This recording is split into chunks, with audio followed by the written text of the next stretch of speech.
안녕하세요. 저는 지극히 평범한 40대 초반의 학원 강사이자 홀로 한 아이를 키우는 싱글맘입니다.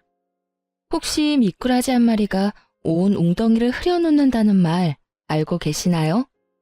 저는 그 미꾸라지와 미꾸라지의 가족들 때문에 피해를 보고 결국 이혼까지 하게 된 사람이에요. 오늘은 그 얄미운 미꾸라지 가족에 대해 이야기해 보려고 이렇게 직접 사연을 신청하게 됐어요. 결혼 전 남편은 관리를 아주 잘하는 사람이었습니다. 어떤 관리냐면 본인과 본인의 집안에 대해 포장을 아주 잘하는 사람이었죠.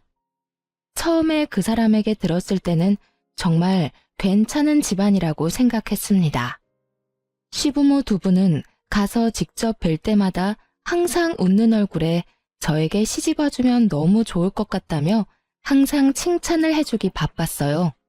물론 저도 그 사람들의 그런 면만 보고 판단한 건 아니었습니다. 남편은 끊임없이 제게 잘해주었고 당연히 결혼해도 그럴 수 있을 거라고 착각했던 것뿐이죠. 물론 저도 결혼하고 나서도 남편이 저한테 그렇게 헌신적일 거라고 100% 믿지는 않았습니다. 그렇잖아요. 결혼하고 바뀌는 사람이 얼마나 많은데.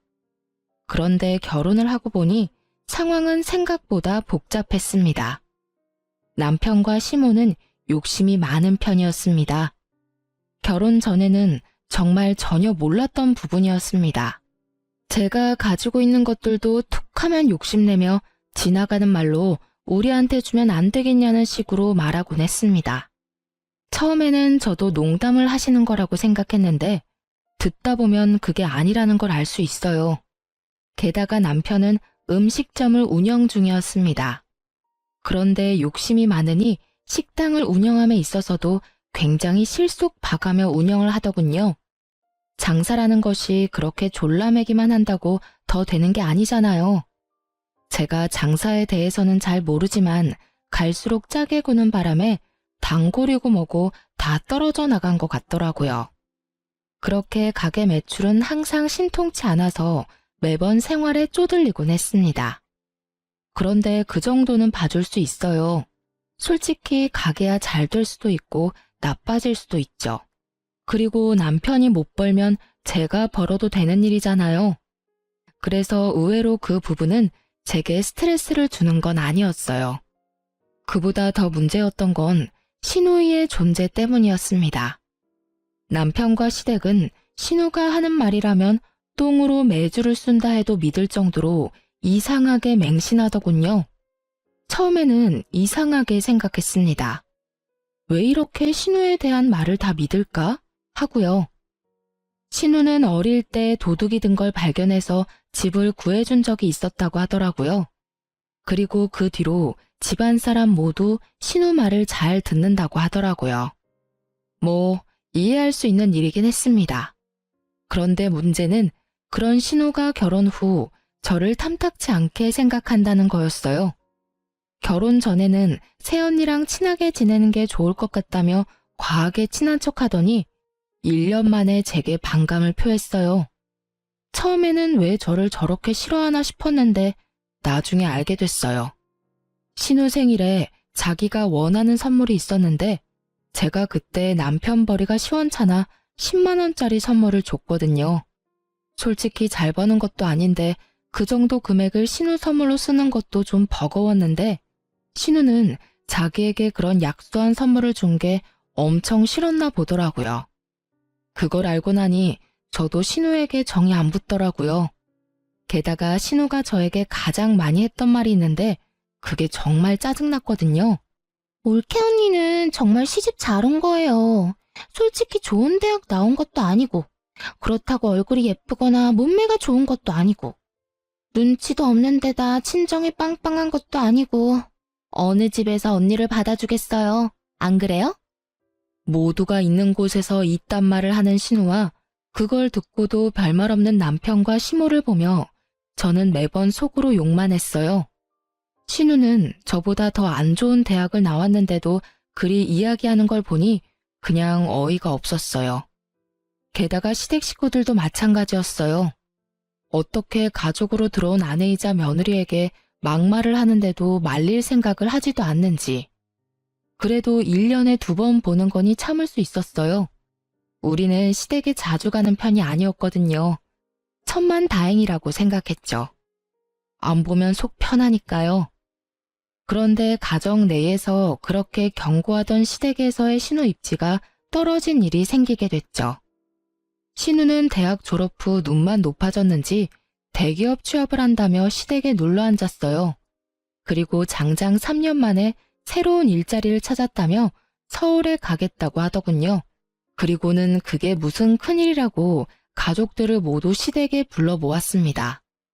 그리고 하는 말이라고는 참 어이없는 말이었죠. 나 서울 갈 거야. 좋은 직장이 있어서 아는 사람이 그쪽으로 오라고 하네. 그런데 전세금이 좀 필요한데 엄마가 좀 빌려줘. 금방 벌 수 있으니까 다시 내려올 때 그때 돌려줄게. 신우의 그 말에 시모가 슬쩍 신우를 보더니 곤란한 표정으로 그러더군요. 얘, 집에도 지금 돈 한 푼 없어. 거짓말하지 마. 돈이 왜 없어? 나 취직도 못하고 여기서 썩으라고? 아니 무슨 전세금 할 만한 돈도 없어? 너희 오빠 결혼하면서 돈도 많이 썼고 이번에는 오빠 차까지 사야 해서 진짜로 돈이 없네. 시모는 자연스레 남편의 책임을 떠넘겼어요. 그걸 지금 말이라고 해? 오빠는 돈 없어? 엄마가 못 해주면 여태껏 받아가기만 했던 오빠가 줘야지. 세 사람의 이야기에 저는 부엌에서 설거지나 하면서 남의 이야기 듣듯 하고 있었어요. 진짜 남의 이야기였으니까요. 남편과 저는 통장도 합치지 않고 살고 있었거든요. 각자 집의 일은 각자가 알아서 하기로 해서 별 생각 없이 설거지를 끝내고 거실로 돌아왔어요. 그랬는데 남편이 제게 이렇게 묻더군요. 당신 돈 좀 있지 않아? 얼마 전에 장인어른한테 돈 받기로 한 거 있잖아. 남편이 뜬금없이 꺼낸 건 친정아버지가 제게 주기로 한 학원 개원 준비자금이었어요. 결혼 후 애가 생기면서 일을 그만뒀고 경력 단절을 경험하던 저를 보다 못한 아버지가 학원을 개원할 수 있는 돈을 지원해주기로 한 거였거든요. 그리고 중요한 건 아직 받지도 않은 돈이었던 거예요. 저는 기분이 퍽 나빠졌어요. 그 돈이 무슨 돈인지도 알고 있었으면서 달라고 하다니. 저는 남편에게 단호하게 말했어요. 그 돈은 안 돼. 아버지가 아직 주신 것도 아니고 그걸 아가씨 전세금이라니. 당신은 그 돈이 어떤 돈인지 알고 있으면서 어떻게 그걸 달라고 해? 잘 알지. 그치만 우리만 잘 살자고 하는 것도 그렇잖아. 어려울 땐 가족끼리 돕고 사는 거고. 자, 욕심은 그만 부리고. 그게 욕심이야? 우리 아버지가 나 개원하라고 준 돈을 왜 그렇게 써야 해? 그리고 그 돈 내 돈이 아니야. 그럼 부모님한테 물어봐야 하는 게 맞고 아버지가 그 돈으로 아가씨 전세자금 준다고 하면 줄 것 같아? 그러니까 장인어른한테는 당신이 쓴다고 하고 빌리면 되지. 뭐? 나더러 거짓말까지 하라는 거야? 거짓말이라기보다 선의의 거짓말이라고 생각해. 당신은 가만 보면 욕심이 많더라. 왜 그렇게 악착같이 하나도 안 뺏기려고 하는 건데? 솔직히 내 동생이 남도 아니잖아. 누가 욕심이 많아. 솔직히 우리 집 힘들 때 당신이 도와준 적 있어? 처가댁은 잘 살잖아. 뭘 또 도와주고 말고 해. 저번에 우리 부모님 강릉까지 친척 돌잔치 갈 때 차 운전 좀 해달라는 건 안 해줬잖아. 당신 쉬는 날이었는데도. 욕심은 당신이야말로 부리고 있는 거지. 우리는 적어도 당신한테 돈 달라고 한 적 한 번도 없어. 우리가 모은 돈이면 나도 당신한테도 권리가 있으니까 빌려줘도 상관없다고 생각해. 하지만 우리가 모은 돈도 아니고 우리 아버지 돈이야. 그 돈을 어떻게 나한테 그런 식으로 쓰라고 말할 수가 있어? 아, 그럼 어떡하라고. 동생이 필요하다는데 그런 것도 못 해줘? 내가 오빠인데. 오빠면 오빠답게 도와주면 되지. 어차피 이번에 새로 차 사기로 하고 어머님한테 돈 받은 거 있지? 그거랑 당신이 차 사려고 모아놓은 돈 아가씨한테 줘. 그럼 되겠네. 아니, 그 돈은 내 사업 미천이고 일할 때 필요한 차라서 사는 건데. 그럼 우리 아버지가 주신 학원 개업 준비 자금은 내가 놀려고 받는 거니? 나도 그건 내 밥줄이야. 솔직히 당신은 차 없어도 일할 수 있잖아. 그러면 당연히 동생을 위해서 당신이 양보해야 되는 거 아니야? 내가 아니라. 아, 정말 당신 진짜. 진짜 뭐, 내가 틀린 말 했어? 너한테 돈 있으니까 그 돈으로 아가씨 도우라는 게 뭐 그리 큰 잘못이야? 알았어. 내가 주면 되잖아. 결국 그렇게 남편은 자신의 새 차를 포기하고 신우에게 전세금 할 돈을 빌려줬습니다. 매달 돈을 갚는다는 조건으로 말이죠. 그런데 서울에 가서 일을 하겠다는 신우가 몇 달 만에 집으로 돌아왔더군요. 저는 잠깐 놀러 온 건 줄 알았는데 일주일 넘게 있는 걸 보니까 놀러 온 건 아닌 것 같았습니다. 그래서 슬슬 남편에게 물었어요. 아가씨 요즘 시댁에 자주 있는 것 같은데 휴가래? 아니야, 그런 거. 남편 목소리는 너무 좋지 않았어요. 기분 나쁜 표정을 보니 뭔가 있다 싶었죠. 그래서 남편에게 더 물어봤습니다. 그럼 일하러 간 사람이 왜 여기로 와? 일 그만뒀대? 사직? 아, 어디 가서 말하는 것도 쪽팔리긴 한데 다단계였단다, 다단계. 같이 데리고 간 친구가 등 쳐먹고 날랐대. 그래? 안 됐다. 그래도 전세금 다시 받으면 그래도 당신 차는 살 수 있겠네. 그걸로 마음 풀어. 제가 한 말에 남편이 인상을 더 구겼어요. 아, 전세금에도 뭔가 문제가 있구나 하는 걸 바로 느꼈습니다. 그 기집애가 매달 갚겠다면서 빌려가 놓고는 딱 한 달 갚고는 그 뒤로는 안 갚더라고. 이번에 내려왔을 때 완전 빈털터리로 와서 물어봤더니 전세금도 모조리 빼서 다단계에 다 집어넣으셨답니다. 아, 내가 어이가 없어서. 그 돈이 어떤 돈인데. 내가 악착같이 모아서 새 차 사려고 그렇게 아등바등 모은 돈인데 그걸 싹 다 날렸대. 그 이야기를 듣는데 어찌나 웃기던지. 저는 웃음을 참느라 허벅지를 꼬집어야 할 정도였습니다. 솔직히 전세금을 날린 건 너무 아까웠어요. 하지만 그 돈으로 차를 산다는 것도 저는 너무 아깝다고 생각을 했었거든요.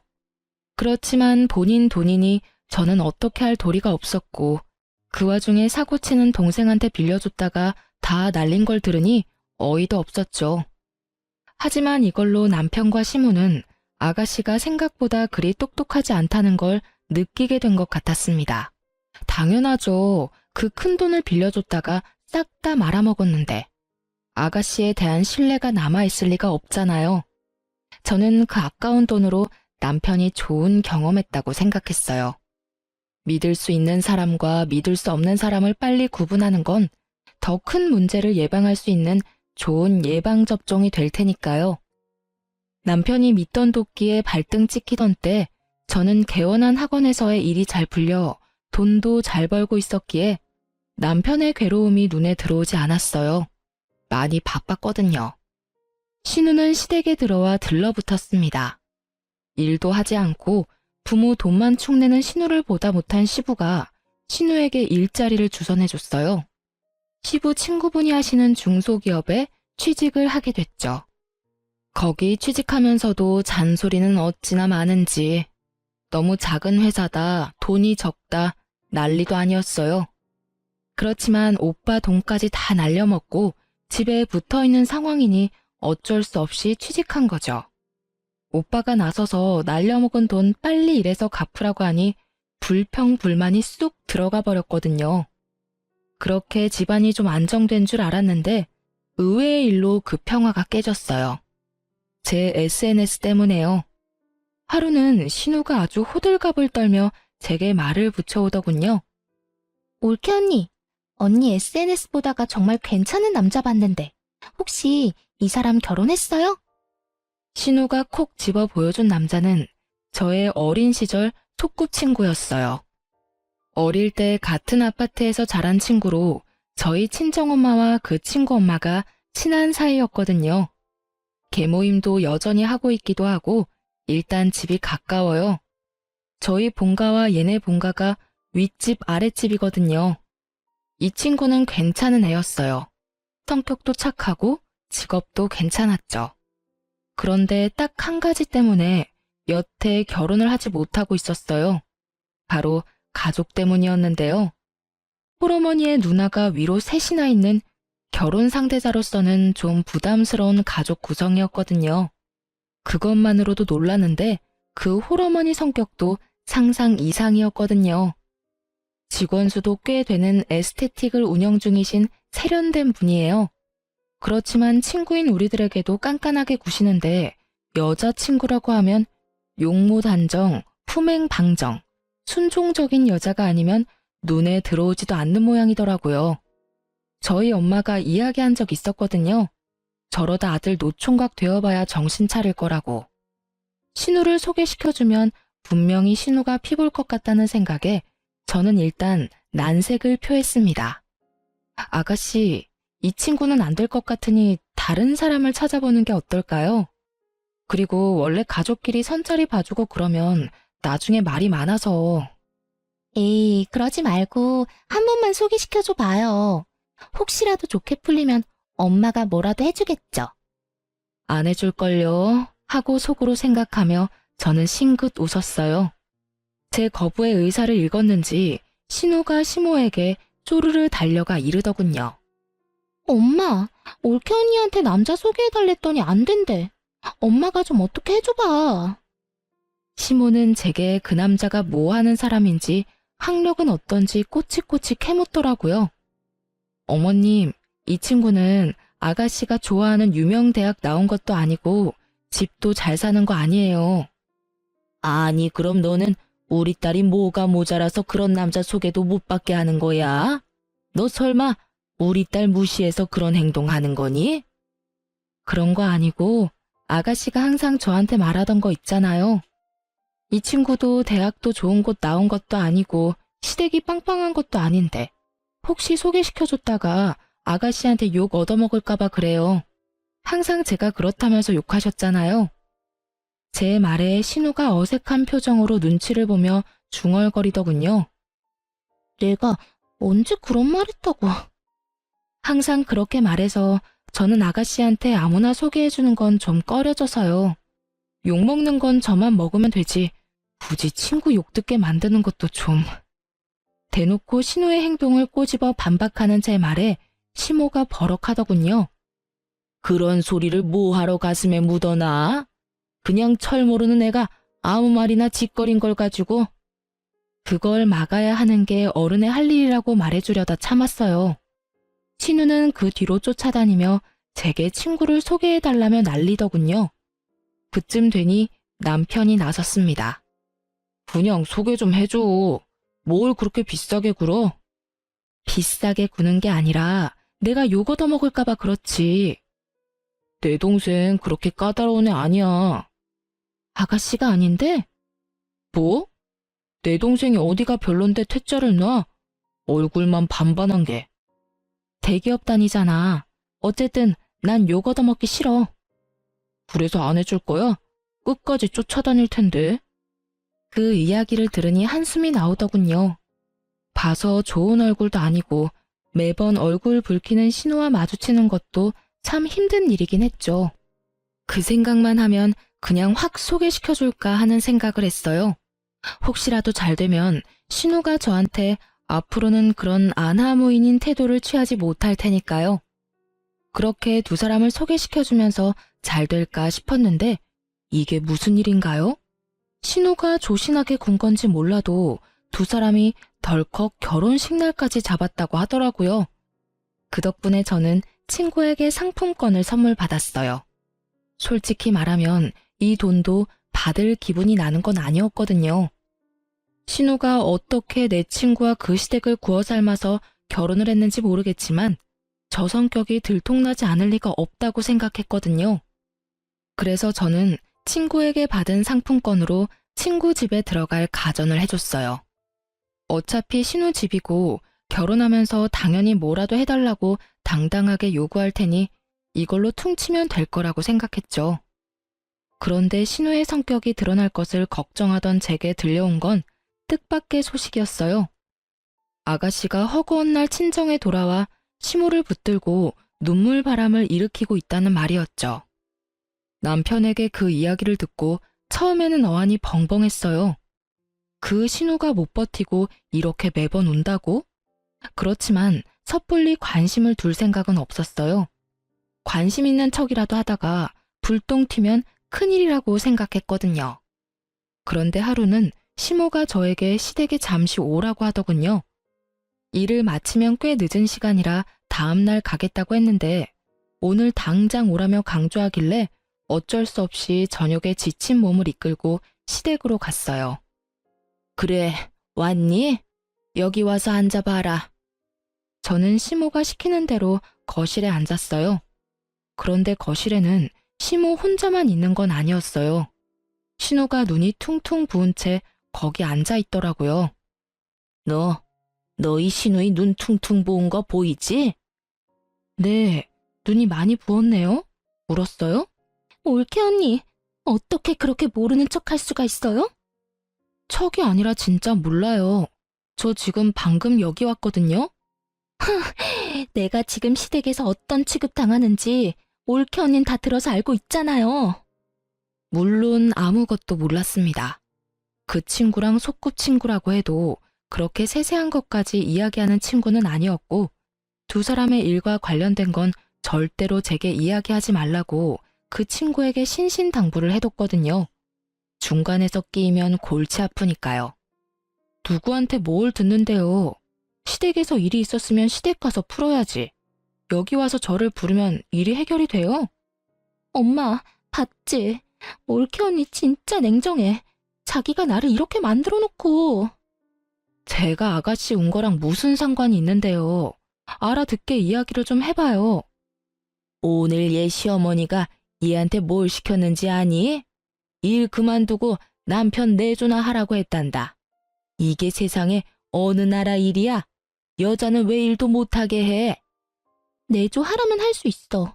그런데 일 그만두고 어머니 따라다니면서 하나부터 열까지 다 배우라잖아.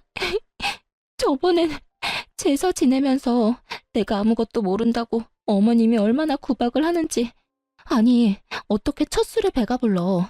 나중에 하다 보면 다 늙게 되어 있는 건데. 그제야 언뜻 감이 왔어요. 완벽을 추구하는 신우의 시모와 그저 놀면서 식탁에 숟가락만 얹고 싶은 신우 사이에 알력 다툼이 생긴 것 같더라고요. 친구가 대기업을 다니면서 돈 버는 건 나쁘지 않으니 신우에게 일 그만두고 시모와 다니며 집안일이며 시댁 관한 일들을 가르쳐줄 생각이었던 것 같더라고요. 그런데요? 그런데요? 지금 그런데요라는 말이 나와요? 언니가 날 그 사람한테 소개시켜줬잖아요. 왜 그때 시댁이 이런 곳인지 이야기도 안 해줬어요?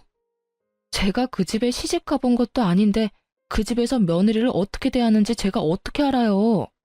그리고 서로 좋아서 결혼했으면 그런 일이 있을 때는 남편한테 이야기해야지.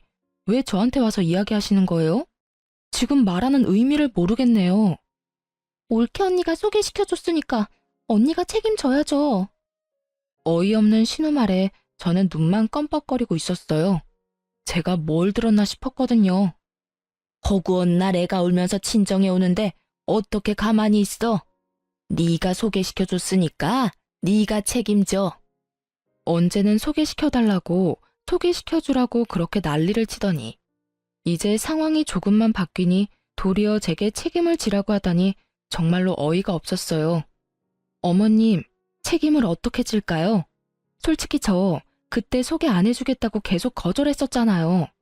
그런 저를 소개해주라고 설득한 게 어머님이랑 남편이었고 결국 제가 세 사람 등살에 못 이겨 소개를 시켜드린 거잖아요. 그런데 무슨 책임을 어떻게 지라고요? 언니가 우리 시댁에 전화해서 나 좀 그만 괴롭히라고 해줘요. 진짜 나 미치겠어요. 제사는 뭐가 그렇게 많은지 게다가 행사도 많고 매번 그런 일 있을 때마다 요리며 청소며 나한테 다 맡기고 이건 며느리가 아니라 노비잖아요. 그러니까 언니가 책임지고. 신우의 울먹이는 말에 저는 웃음이 나오는 것을 억지로 참았어요. 아가씨, 저는 그 집안 사람과 그런 이야기를 나눌 만큼 가까운 사람이 아니에요. 아시겠지만 엄마끼리 친한 것뿐이고 저는 그 친구 어머님이랑 따로 대화를 나눠본 적도 거의 없어요. 그런 제가 뭐라고 아가씨 시어머니에게 이야기를 해요. 솔직히 그건 선을 넘는 거라고 생각해요. 그러니까 이 부분은 아가씨가 감당할 문제죠. 그래서 책임 못 진다는 이야기예요? 너무 하잖아요. 언니는 우리 집 시집 와서 이렇게 편하게 사는데 왜 나는 거기서 노비처럼 부려먹혀요? 책임져요. 책임지라고요. 마치 어린애가 떼쓰듯 소리 지르는 신우를 보며 저는 고개를 절레절레 저었어요. 아가씨, 결혼은 제가 했나요? 아가씨가 했지. 저 아가씨 결혼하라고 등 떠민 적 없어요. 본인이 한 행동에 책임은 본인이 지셔야죠. 하물며 결혼이라는 큰일에 제가 협박이라도 했으면 모를까 말리려던 사람한테 책임지라고 하는 건 아닌 것 같네요. 올케 언니. 빽 소리를 지르는 신우를 보며 저는 소파에 놔두었던 가방을 어깨에 걸었어요. 그리고 어머님, 아가씨가 시댁일로 마음 고생하는 거 싫으셨으면 사돈댁에 직접 말씀해 주세요.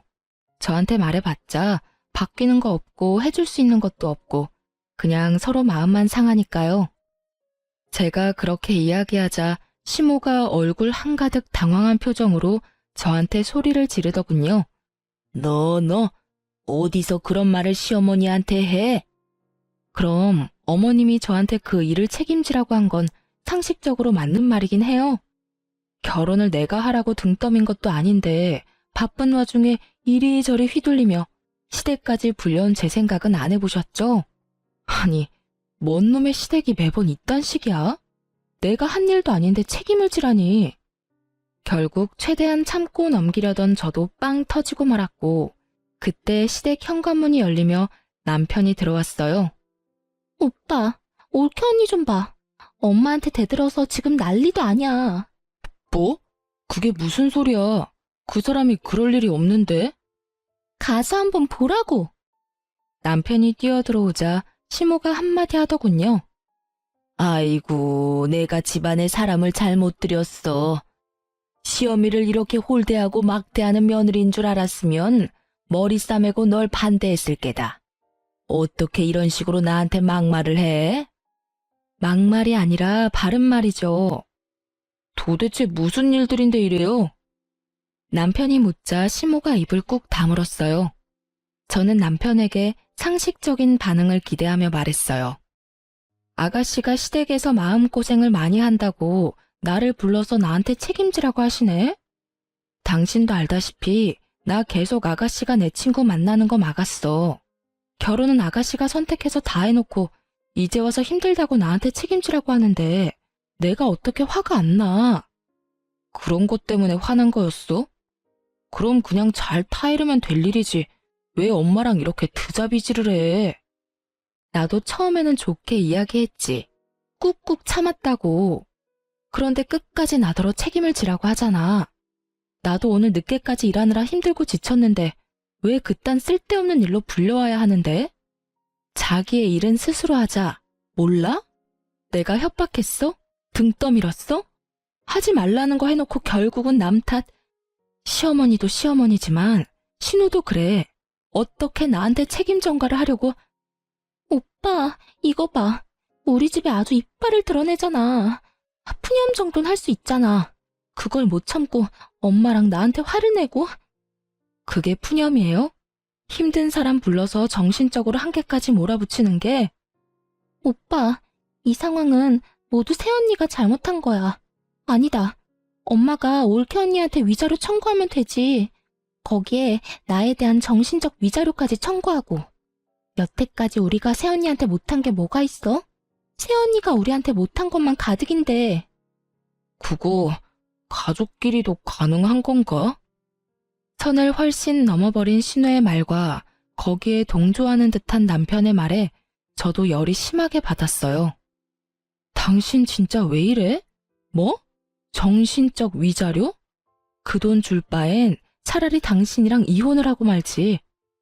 근데 당신이 시댁까지 와서 이렇게 행패 부리고 있는 건 사실이잖아. 지금 꼴을 보라고. 당신이랑 어머님은 아가씨가 하는 말이라면 똥으로 매주를 쓴데도 믿을 사람들이잖아. 거기다가 지금 이 상황에서 누가 봐도 피해자는 나라고. 나는 아무것도 모르고 일하다가 어머님한테 불려서 여기까지 와서 이런 소리 듣고 있는 거라고. 근데 왜 내가 정신적 위자료를 줘야 하는데? 내가 받았으면 받았지. 정말 당신 나하고 이혼하고 싶어서 그래? 참다 못한 저는 강력한 한 방을 날렸습니다. 솔직히 말해서 이게 이혼까지 갈 상황은 아니라고 생각은 했어요. 하지만 저 사람들 하는 이야기 들어보니 제가 이 정도로 세게 나가지 않으면 해결될 게 아무것도 없을 것 같더라고요. 역시나 그런 생각이 먹혀든 건지 남편은 제게 미안하다며 변명을 하더군요. 여보, 이혼이라니. 나는 그런 생각으로 한 이야기 아니야. 그런 말 하는 게 얼마나 자기 딴에는 마음이 안 좋았겠어. 뭐야, 오빠? 지금 언니 편 드는 거야? 내가 있는데. 내가 지금 이렇게 힘든데 왜 언니 편을 드는 거야? 넌 좀 가만히 있어. 여보, 미안해. 앞으로는 그런 실언 안 할게. 헤어지다니. 우리 애도 아직 어리고. 남편이 저 자세로 나올 수밖에 없는 이유를 저는 잘 알고 있었습니다. 지금 현재 우리 집에서 돈을 더 많이 버는 사람은 저였거든요. 거의 모든 가게의 생활비를 담당하고 있다 보니 저에게 매달릴 수밖에 없었겠죠. 그렇지만 솔직히 용서가 되지를 않더라고요. 어떻게 신우 말 한마디에 저한테 정신적 위자료 운운할 수 있는지. 그래서 당분간 냉랭한 시간이 지속됐죠. 저는 제가 당연히 화를 내도 되는 상황이라고 생각했어요. 사과만 하면 다인가요? 제가 이미 상처를 다 받았고 시댁이 제게 상처를 준 장본인들인데. 그런데 며칠 뒤에 청천벽력 같은 말을 남편이 제게 하더군요. 할 이야기 있어. 잠깐 가게로 와. 나 이제 불려가고 그러는 거 싫으니까 당신이 집에 와서 얘기해. 일방적인 통보에 저도 일방적인 통보로 응수했습니다. 그날 저녁 남편이 집으로 걸어 들어오는데 표정이 그리 좋지 않더군요. 무슨 할 말인데? 빨리 해. 피곤해서 씻고 자고 싶으니까. 우리 이혼하자. 당신이 우리 엄마랑 동생한테 그동안 나쁘게 대한 것 솔직히 용서하고 싶지 않아. 당신이랑 나랑 잘 안 맞는 것도 안 맞는 거지만 우리 집이랑 당신이 너무 안 맞아. 다 필요 없으니까 우리 이혼해. 저는 정말로 당황했습니다. 왜 갑자기 이 남자 입에 이혼하자는 말이 나온 건지요? 제가 이혼하자고 말해도 모자랄 판인데. 이혼? 당신 진짜 나한테 이혼하자는 거야? 그래, 이혼. 당신이 하고 싶다고 했던 이혼. 재산 분할이며 위자료며 다 법대로 처리할 거야. 나중에 별말 나오지 않도록. 괜찮지? 위자료 같은 소리하고 앉아있네. 이보세요. 위자료는 잘못한 사람이 피해를 당한 사람한테 주는 거야. 지금 이 상황에서는 누가 보나 내가 피해를 당한 사람이라고. 지나가는 사람 100명 붙들고 100명한테 물어봐. 다 당신네 가족들한테 문제가 있다고 할걸? 그런데 뜬금없이 나한테 위자료? 그거야 소송해보면 될 일이고. 어쨌든 이혼하자. 당신이랑 더는 같이 살고 싶지가 않아. 정말 어이가 없었습니다. 이렇게 일방적이고 갑작스럽게 이혼을 통보할 수 있나요? 싸워서 홧김에 그렇다고 하기에는 남편이 서류까지 들고 왔더라고요. 열은 받았지만 그래도 이렇게 갑작스러운 일에 저도 감정적으로 대응할 수 없어서 남편에게 시간을 갖자고 말했어요. 일주일만이라도 저는 그 일주일 안에 남편의 마음이 왜 변했는지를 찾아보려고 했거든요. 그런데 의외의 장소에서 알게 됐어요. 이혼을 이야기하러 남편 가게에 들렀는데 남편이 잠시 직원만 놔두고 화장실을 갔더라고요. 그때 노트북 화면에 남편이 나누고 있던 메신저 대화 내용이 눈에 보이더라고요. 실시간으로 대화 내용이 갱신되는데 보다가 뒷목 잡을 뻔했어요. 신우랑 나눈 대화였는데 고 여우 같은 신우가 남편에게 열심히 바람을 불어넣고 있더군요. 내가 알아보니까 혼인 후에 마련한 재산은 재산 분할에 들어간대. 내가 저번에 말했잖아. 언니가 개원한 학원도 재산 분할 들어간다고. 그러면 못해도 오빠가 돈 더 많이 받지 않겠어? 게다가 언니가 우리 집에서 못되게 굴던 거 증거 찾아서 위자료 소송해도 되고. 어딜 보나 오빠한테는 이득이지. 갑자기 이혼하자는 건 결국 돈 때문이었어요. 그러면서 재산 분할 나오면 꼭 너한테도 떼어줄 테니 걱정 말라는 남편놈 대답까지 다 봤어요. 그걸 보고 나니 남편과 대화를 하려고 기다릴 필요가 없더군요. 나가려던 그때 남편놈이 들어오더군요. 순식간에 꼴 보기 싫어지더군요. 무슨 이야기 하러 왔어? 나 설득하려는 거면 이혼하자. 당신이 이렇게 이혼하자는데 내가 매달릴 필요가 없지. 솔직히 지금 이혼해봐야 손해보는 건 당신이고 그 이야기 하려고 온 거야. 그럼 이혼 서류 내놔. 내가 지금 당장 작성해서 줄 테니까. 정말? 제가 이혼을 해주겠다고 하니 남편놈이 갑자기 당황하더라고요. 왜? 내가 안 해줄 것 같았어? 해줄게 하면 되지. 뭐가 문제야? 나중에 딴 말하기 없기야. 그리고 진짜로 법대로 다 나누기로 하는 거 알지? 안다니까. 걱정하지 마. 저는 남편놈의 얄팍한 수에 코웃음을 치며 이혼을 하기로 했어요. 그리고 이혼은 소송으로 진행됐습니다. 저도 변호사를 찾아갔죠. 그리고 이혼 판결이 났는데 남편이 제게 위자료를 지급하고 재산 분할도 제가 원하는 것만큼 나왔더라고요. 그런데 판결 이후 남편놈에게서 전화가 왔어요. 받지 않으려니 제 학원까지 쳐들어왔더군요. 결국 밖으로 데려나가서 이야기를 했어요. 전 남편은 지나치게 흥분한 상태였어요. 당신 중간에 무슨 짓 했어? 재산 분할도 엉망진창이고 위자료는 내가 왜 당신한테 줘야 하는데? 왜? 뭐가 잘못됐어? 아, 내가 있는 학원이 재산 분할에 들어가지 않은 것 같아서 그래? 제 말에 전 남편이 허를 찔린 듯 아무 말을 못하더군요. 내가 그 속셈 모를 줄 알았어? 학원까지 날름하고 싶었나 본데 그거 내 명의로 설립된 학원 아니야. 실제로 아버지가 운영하는 학원이고 나는 거기에서 고용되어 일하는 직원이지. 이제 설명이 됐어? 뭐? 그거 학원 개원 자금이었다며. 그런데 왜 장인어른 이름으로 되어 있어? 당신이나 시어머니나 옛날부터 신우한테는 간이며 쓸개며 다 빼다 줄 것처럼 굴길래 아버지한테 아버지 이름으로 해달라고 내가 부탁했어. 내 이름으로 되어 있으면 언제 뺏길 줄 모르잖아? 저번에도 돈 받기 전에 신우 전세금으로 뺏길 뻔했고. 당신 진짜 너무하다. 그래놓고 어떻게 나한테 그렇다는 말 한마디를 안 했어? 내가 왜 해야 하는데? 아버지 재산인데 아버지가 어떻게 하든 아버지 마음이지. 너야말로 너무한 거 아니야? 신우 말에 홀라당 넘어가서는. 여보, 미안해. 이거 없던 일로 하면 안 될까? 나 당신한테서 위자료 받을 거라고 철석같이 믿고 대출로 외제차 샀단 말이야. 이거 못 갚으면 진짜 나 파산이라고. 알아서 해. 언제는 나한테 허락 맡았어? 혼자 망할 건데 나한테 허락은 왜 맡냐? 끊는다. 여보.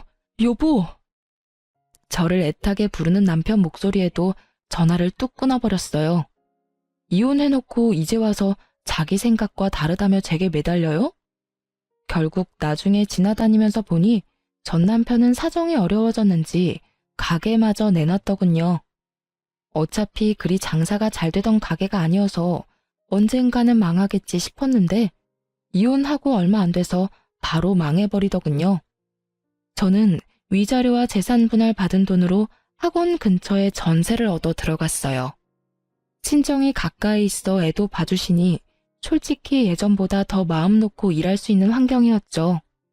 그런데 주말에 쉬고 있는데 친정엄마가 제게 주소를 하나 던져주며 지금 이쪽으로 오라더군요. 오늘 모임에 가져가야 할 물건을 놔두고 왔다고 말이죠. 그런데 주소를 보니 좀 가고 싶지 않았어요. 그 주소는 제 소꿉친구의 본가였거든요. 즉, 신우 시댁이었던 거죠. 그렇지만 신우가 오빠 이혼시키고 망하게 만든 뒤에 어떻게 지내고 있나 싶어 한번 가보기로 했죠. 그런데 집에 갔더니 신우 표정이 아주 살벌해지더군요. 오빠가 그 꼴난 게 마치 제 탓이라는 표정이었죠. 여전히 상황 파악 못하고 남 탓만 하고 있어서 저도 가만히 있지는 않았어요. 신우가 부엌에서 일 보는 사이에 아주머니에게 슬쩍 말을 걸었죠. 아주머니, 그거 아세요? 아주머니 며느리요. 사실은 허당인 거 아세요? 그게 무슨 소리니? 예전에 일하러 서울 간다면서 전세금 내놓으라고 집에서 난리 피운 적 있었거든요. 그때 전 남편이 차 살 돈으로 전세금 줬는데 그것까지 싹 다 말아먹고 결국 집에 내려왔었죠. 그때 정말 웃겼어요. 사기당한 게 자기 잘못이냐며 자기는 잘못 없으니까 돈 갚을 필요도 없다고 우기는데, 하긴 제일 웃겼던 건 제 전남편 꼬드겨서 저랑 이혼하게 만든 거였네요. 위자료 받을 수 있다고 바람 불어넣어서 결국 이혼했는데 결국은 그쪽이 망했거든요. 제가 그렇게 이야기하자 아주머니뿐만 아니라 그 집 시누이들까지 완전 난리가 났더라고요. 넌 도대체 젊을 때 뭘 하고 돌아다닌 거니? 설마 지금도 다단계 같은 거 하는 거 아니지? 어쩐지 친정하고도 요새 사이 안 좋아 보이더니 그런 일이 있었던 게야? 너 처신 잘해라. 어떻게 이런 애가 우리 집에 들어와서는. 어머니, 사실이 아니에요. 저는 그런 적 없어요. 이건 다 저를 모함하려고. 전 있는 사실만 이야기해요. 다 끝난 마당에 무슨 거짓말을 해요? 판결이 그렇잖아요, 판결이. 그런데도 이렇게 아가씨는 멀쩡하게 결혼 생활 잘 유지하고 있는 거 보면 신기하네요. 그러니까 올케는 가만 보면 참 운이 좋은 것 같아. 솔직히 대학도 별로고 얼굴이나 몸매도 그닥 좋은 것도 아니고 일은 지지리도 못하지 사고는 치고 다녔지. 내 동생 아니었으면 어디 시집이나 갔겠어? 제가 들었던 그 대사를 말해주는 친구의 누나를 보며 저는 속으로 웃음을 겨우 삼킬 수 있었어요. 저는 언니 옆에서 웃으며 말했어요. 그래도 다 과거의 일이고 사람이잖아요. 분명히 훈육하면 사람도 바뀔 테니 아주머니와 언니들이 잘 교육해주면 되죠. 빈틈없이 꼼꼼하게. 그 말에 전 신우 얼굴은 똥 씹은 것처럼 변하고 저는 그런 신우를 놔두고 그 집에서 나왔어요. 그날 저녁 전 신우에게서 전화가 왔지만 스팸으로 돌려두고 전화를 받지 않았어요. 그렇게 몇 달 지났을까요? 쉬는 날 친정에 들러서 애 맡겨두고 편하게 누워서 TV를 보는데 밖이 엄청 소란스럽더라고요. 그래서 이상하다 싶어서 현관문을 빼꼼 열어봤는데 아랫집에서 엄청 큰 고함 소리가 오가더군요. 바로 제 소꿉친구의 집에서 나오는 소리였어요. 오빠, 나가라고. 왜 여기까지 와서 행패야? 이거 안 놔? 내가 네 실체 여기다 다 까발려버릴 거야. 사돈어른, 제 말 잘 들으세요. 이 녀석 임신한 거 다 거짓말이에요. 시댁에 임신했다고 하면 자기한테 잘해줄 거라고 생각하고 거짓말한 거예요. 오빠 미쳤어? 저리 꺼지라고. 제발 부탁이야. 네 부탁 이제 들어줄 일 없으니까 너나 꺼져. 내가 지금 여기서 왜 이러고 있는데? 네가 나한테 바람 넣어서 결국 와이프랑 이혼하고 가게까지 팔아먹고 배달일 하는 게 고작이야. 그런데 너는 책임질 생각은 전혀 없이 나한테 뭐? 오빠 인생이니까 오빠가 책임져? 내가 오늘 네 인생 끝장을 보게 해줄게. 사돈어른! 뭐? 그 말이 사실이냐? 어머님, 아니에요. 아닙니다. 설마 네가 그런 거짓말을 할 리가. 아니다. 지금 당장 산부인과 가보자. 어서. 안 돼요, 어머님. 저 지금 몸이 너무 안 좋아서. 당장 가자는데도 뭐 하는 거야? 그래, 거짓말이 맞구나. 네가 나한테 거짓말을 했어. 내가 손주를 얼마나 기다렸는데 네가 네 년이 이 집에 들어오고부터 우리 집에 망조가 들었어. 안 되겠다. 너 당장 나가. 내 집에서. 그리고 우리 아들 집에서도 당장 짐 싸서 나가. 당장 안 나가면 경찰 불러서 쫓아낼 거야. 어머님, 용서해주세요. 너무 힘들어서 그랬어요. 결국 두 사람 모두 아랫집 아주머니에 의해 쫓겨났더군요. 저는 거기까지 듣고 조용히 저희 집으로 올라왔어요. 서로가 서로에게 독이 되어버린 남매를 보며 저는 몰래 본가에서 고소하게 웃었어요.